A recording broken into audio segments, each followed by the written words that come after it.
The air inside the Union Combat Academy was hot and heavy. Hundreds of cadets from different worlds stood around the training mat. They all waited for the next match. Some had blue skin, some had shells, some looked like insects, but they all shared one thing: they wanted to see a fight. At the center of the mat stood a small human girl named Ji-hye Park. She was only 20 years old. Her black hair was tied back tight. Sweat ran down her face. Her eyes were dark and sharp. She looked calm, but inside, her heart beat like a drum. She knew what everyone thought. Humans were too soft. Humans were too weak. Humans could never fight like real warriors. In front of Ji-hye stood a huge fighter named Vorak. He was an Oran, species famous for their strength. His body was covered in gray, rock-like plates. His arms were thicker than Ji-hye's waist. His eyes glowed a cold green. He had fought in many battles before. He never lost. Vorak did not see Ji-hye as a real challenge. He saw her as a toy. To break, Vorak took a slow step forward. The ground shook under his feet. His voice was deep like thunder. "Are you ready, little human?" he asked, his mouth twisting into a cruel smile. "You will not last long."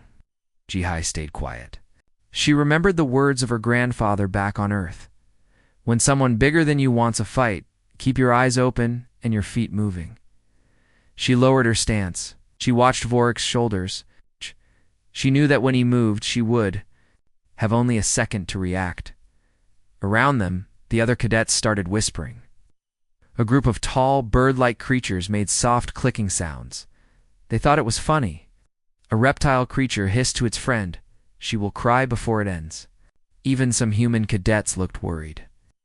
They wondered why Ji-hye agreed to fight. They thought she was brave, or maybe foolish. The training instructor stepped between Ji-hye and Vorak. His name was Kuro, an old warrior from the amphibious Rani. His skin was wet and dark green. His yellow eyes looked at Ji-hye with doubt. Then, at Vorak with respect, he lifted his webbed hand. His voice was loud, echoing across the training hall. Combat parameters, non-lethal only. Victory comes when one yields or cannot fight. Begin. For a moment, time seemed to freeze. The hall went quiet. Every eye was on Ji-hye and Vorak. Ji-hye felt sweat drip from her chin. She felt the mat warm under her bare feet, she thought. About every move she had practiced. She thought about how humans were always underestimated. She told herself, "I will show them." Then Vorak charged. He moved faster than anyone his size should. His first punch sliced through the air with a loud whoosh. Ji-hye dropped to the mat just in time. His massive fist passed right over her head. The force of his swing created a gust of wind. If it had hit, it would have broken her neck. Ji-hye rolled away and popped back to her feet. Her eyes were locked on Vorak. She felt fear, but it was small compared to the fire in her chest. She stepped in close, punching hard at his ribs. Her fist hit his armor-like skin with a dull thud. Vorak barely noticed. His eyes lit up with amusement. "Pathetic," Vorak roared. He swung his giant arm backhanded. Ji-hye tried to duck, but she was too slow. His hand smashed across her face. She flew backwards, skidding across the mat. Blood poured from her nose. A sharp pain exploded through her head. For a moment, she could not see. She heard laughter. From the aliens around the mat, she heard some humans shouting her name, but Ji-hye did not stay down. She pushed herself up. Her arms shook. Her legs felt like they were made of stone. But her eyes focused on Vorak again. He was already walking towards her, slow and confident. "Stay down, human," he growled. "It is over." Ji-hye wiped the blood from her mouth. She took a deep breath. Her chest burned. Her heart screamed for her to quit. But she remembered every time people called humans weak. She remembered how many times Earth's history showed humans refusing to give up. She rose fully to her feet. The watching crowd went silent. Many eyes grew wide. Some creatures who had been smirking before now looked unsure. The bird-like cadets stopped clicking. The reptile creatures hissed softly, not in mockery, but surprise. Vorak's smile faded just a little. He lifted his fists again. Ji-hye bent her knees. She watched his eyes, waiting for the next attack. Suddenly, he swung faster than before. His huge fist aimed straight for Ji-hye's head. She dodged sideways at the last second. The punch missed, but she felt the wind whip her hair. She twisted low, planting her feet. She struck at his lower ribs with a quick jab, then another. The blows barely made a sound. Vorak grunted but did not fall. His eyes narrowed. His next strike slammed into Ji-hye's shoulder, spinning her around. Pain exploded in her arm. Stumbled but caught herself before falling. The crowd gasped. She knew she was hurt. She knew Vorak was stronger, bigger, and faster. She also knew something he did not. Humans were stubborn. Humans did not give up. Ji-hye set her feet. Breathing was ragged. Blood dripped from her chin. Her eyes were full of a quiet fury. She watched Vorak carefully, looking for a weakness. The other cadets leaned closer, their curiosity growing. They had seen many matches end quickly, but never had they seen a human take such punishment and still stand. The hall was silent again. But it was not the silence of boredom. It was the silence of surprise. Ji-hye Park had turned a hopeless fight into something else, a moment that no one wanted to look away from. The air felt even heavier now. Every person in the training hall was watching with wide eyes. No one spoke. No one moved. Ji-hye Park stood on shaky legs. Her face was bloody. Her eyes were burning with a strange fire. Across from her, Vorak growled low. His pride was hurt. He was a champion, but he had not been able to finish the small human. Vorak roared and charged again. His feet pounded the mat like hammers. His arms swung like giant clubs. Ji-hye moved like a shadow. She ducked, low under his first punch. She felt the air tear past her face. She stepped to the side as his other hand smashed down, cracking the mat where she had stood. She was tired. Her body screamed in pain. Her left arm felt heavy and numb. But Ji-hye's mind was clear. She remembered every lesson from her training. She remembered what the instructors taught her about fighting enemies bigger than herself. Stay close, move fast, and watch for mistakes. Vorak was breathing hard now. His attacks were stronger, but also wilder. He was angry. He wanted to crush her. He wanted to show everyone that humans were weak. But every time he missed, the crowd grew more curious. Whispers spread through the aliens watching. How? Does she keep dodging? She should be finished. No human can take so much pain. Ji-hye felt hope.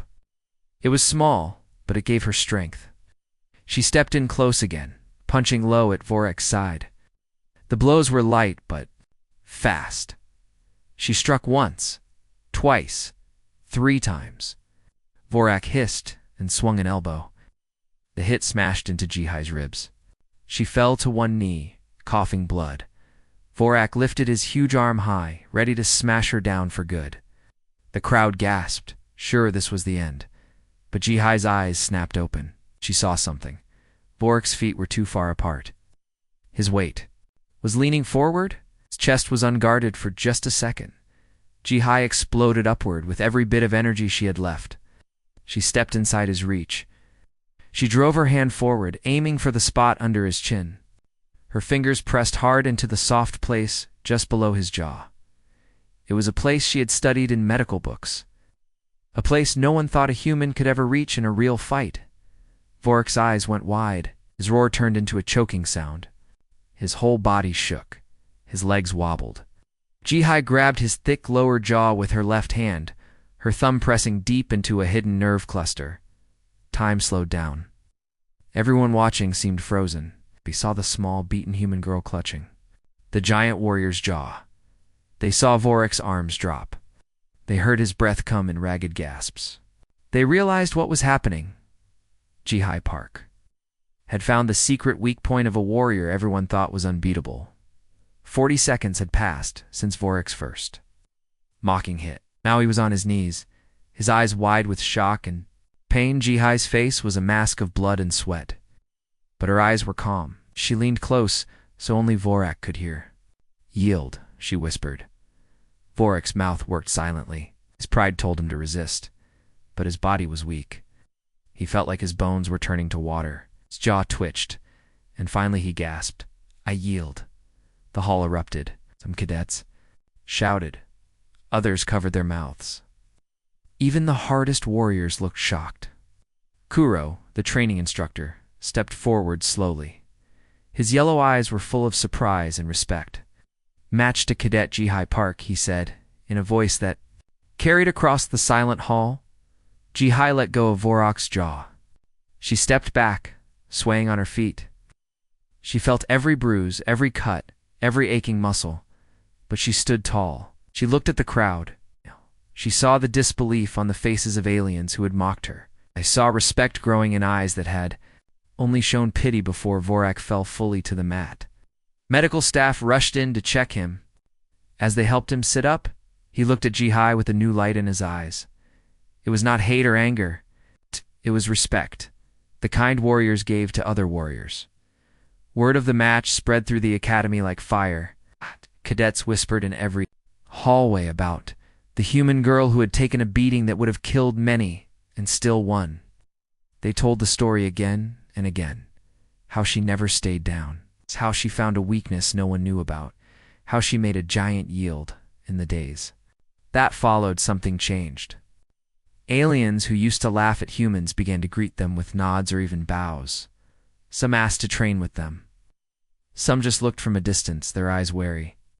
Ji-hye noticed that even instructors treated humans with more care. Ji-hye did not seek the fame. She kept training every day. She fought new opponents, some bigger and stronger than Vorak. She still lost matches sometimes. But she always stood back up. She always learned from every fight. One night, she looked at the stars from her dorm window. Ji-hye thought about Earth. She thought about her family. She thought about how humans had always fought wars, not just with enemies, but with themselves. She smiled through the pain in her bruised face. The galaxy was starting to learn something. Earth had always known. Humans might look small. They might look weak. But humans never gave up. Humans learned fast. And humans were dangerous because they refused to stay down. When the Void Swarm finally arrived, the Academy would remember Ji-hye Park. And they would remember that even the smallest human could bring down a giant because humans were more than soft skin. They were stubborn. They were survivors. And survivors always found a way to win.